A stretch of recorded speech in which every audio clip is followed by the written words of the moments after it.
Nafir, the governor, he said he was a former slave of mine. He was a former slave of mine.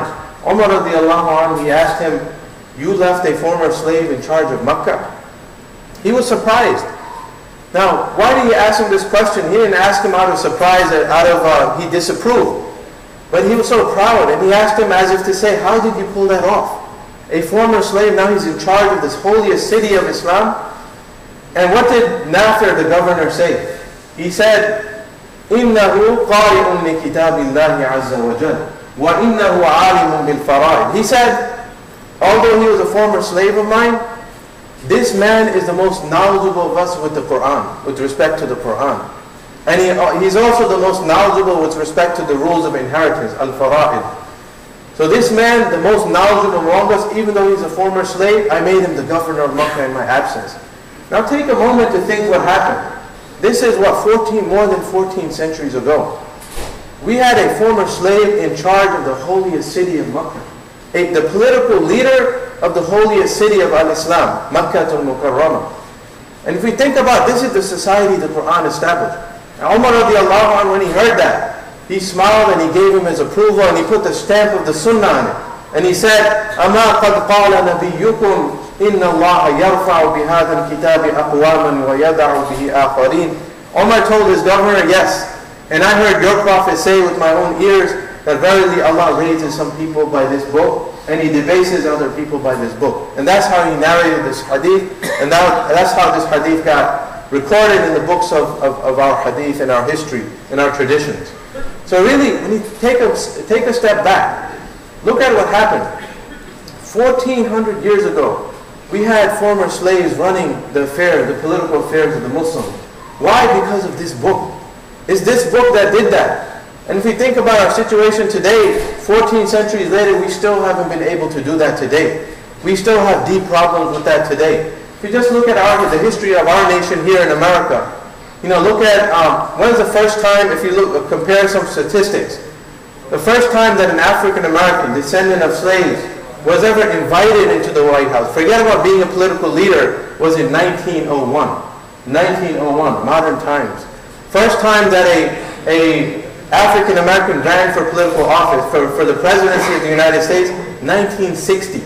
Some of us were still alive at that time. The first time an African American was in charge of Washington, D.C., a mayor. And this is the capital of America. So that would be the equivalent of what we were able to establish at that time. That was in 1975. 1975. I was still alive at that time.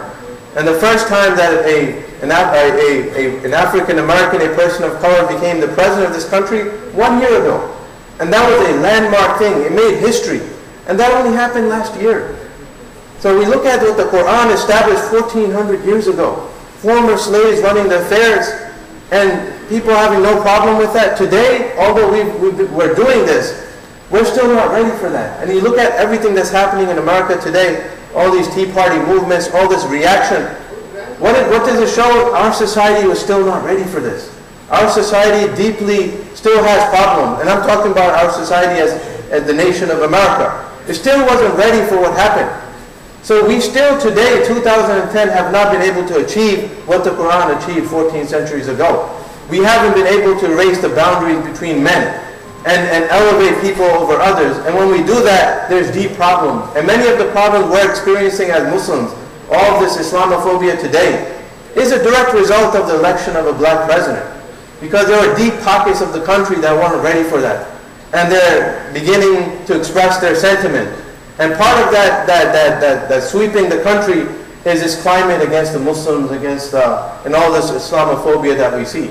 So my point, brothers and sisters, we as Muslims, we want honor, we want respect. It's the book of Allah. The position we place this book in our lives determines where we end up as a people and how much respect and veneration and honor we have as a people.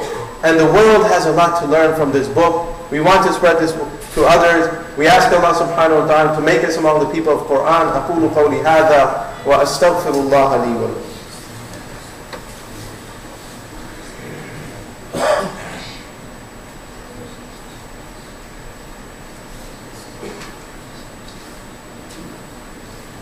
الحمد لله رب العالمين والصلاة والسلام على رسوله الكريم وعلى آله وصحبه أجمعين ومن تبعهم بإحسان إلى يوم الدين أما بعد. So today we're looking at the book of Allah, the Quran. And we mentioned that's the greatest lesson of the month of Ramadan. The month of Ramadan was all about the Quran. So the month is gone, but we still have the Quran. This year we need to revive our interest in the Quran and our attachment with the Quran. Now I would suggest 4 things for this community and every community that I'm visiting. I'm advising them and myself. There are 4 things we need to do with respect to the Quran. 4 levels of interaction that we need. Number 1, we need to read it properly. This is not a book like any other book. Allah said, ذَلِكَ الْكِتَابِ in the beginning of this book. This is Al-Kitab. And a book is something that is meant to be read. It's not a picture frame that you're supposed to hang on the wall. It's not a decoration piece. Allah never said it's a decoration piece. It's a book. A book by definition is meant to be read. So we need to read this book. That's the number 1 step. And not just read it, we need to read it properly. Allah says, الَّذِينَ آتَيْنَاهُمُ الْكِتَابِ يَتْلُونَهُ حَقَّ تِلَاوَتِهِ أُولَٰئِكَ يُؤْمِنُونَ بِهِ. That those who revealed the book to, they read the book as it ought to be recited, and they are the ones that really believe in the book. If you claim to believe in the book, you have to read it properly. And that reading it properly is qira'ah or tajweed. It's the rules of tajweed. So I would advise every Muslim to take another look at reading the Quran properly. Take another course. Try to implement this. You know, it would be a shame, and it's a shame that it's a tragedy that most of the Muslims today, the majority of the Ummah, can't recite this book properly. If we can't even read our own book, how can we advance with this book? How can this book affect us in our lives? So the first step for each and every one of us, we need to take another look and look at reciting the book properly, the rules of tajweed. So every masjid should be having programs for the community, especially for the children, but not just for the children, for the old and young alike. We need to be reading the book properly.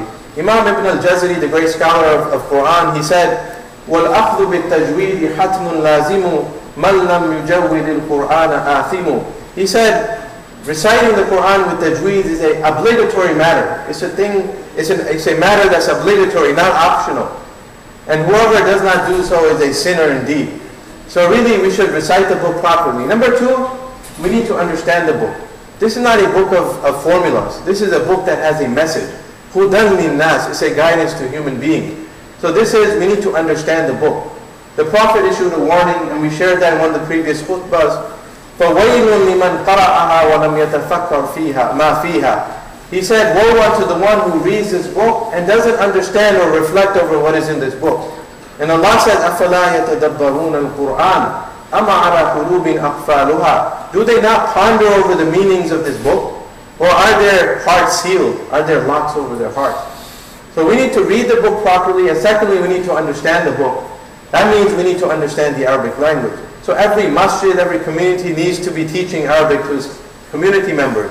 At least that much Arabic that allows them to understand what they're saying in Salah and understand the basic message of the Quran. This is not an optional matter. Arabic is not a language of Egyptians or this country or that country. Arabic is the language of Allah subhanahu wa ta'ala. It's your language, it's my language. So the second level, I would advise myself and others, learn the Arabic language and understand the Quran. Number 3, we need to live the Quran. It's not enough to read it. It's not enough to understand it. We need to live it with our lives.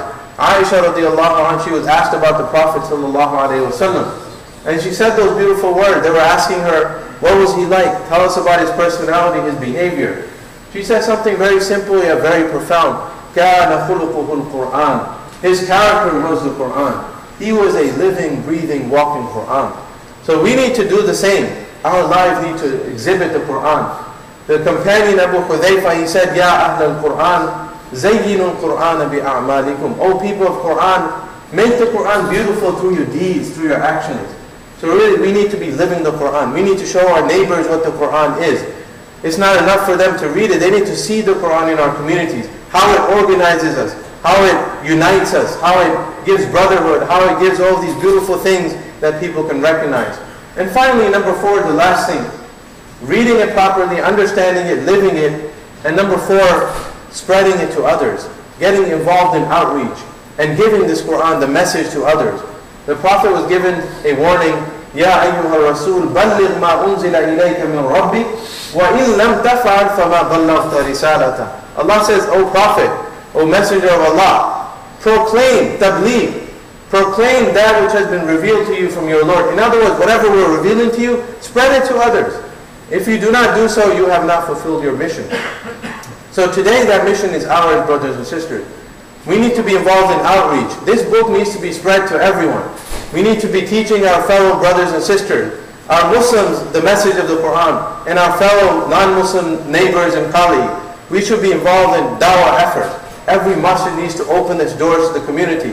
Really, wallahi, our survival is in that. Every masjid in America needs to open its doors to its neighbor and get involved in some programs and outreach to invite our neighbors to see this beautiful religion, see the beautiful practices that we conduct here, and get involved in dawah effort, information campaigns. There are many efforts going on. We should make sure that we don't leave any of them empty-handed. Get involved in every effort. Every masjid has some programs like this. If it doesn't, it should. We ask Allah subhanahu wa ta'ala to make us among the people of Quran, to make us among the people who understand the Quran, who read the Quran, who live the Quran, and who propagates this Quran to others. Allahumma ja'al al-Quran al-azim rabi'a qulubina wa nura sudurina wa jala'a ahzanina وذهاب همومنا وهمومنا اللهم أصلح لنا ديننا الذي هو عصمة أمرنا وأصلح لنا آخرتنا التي فيها معادنا واجعل الحياة زيادة لنا من كل خير والموت راحة لنا من كل شر اللهم اكفنا بحلالك عن حرامك وأغننا بفضلك عمن سواك اللهم آمين وآخر دعوانا أن الحمد لله رب العالمين.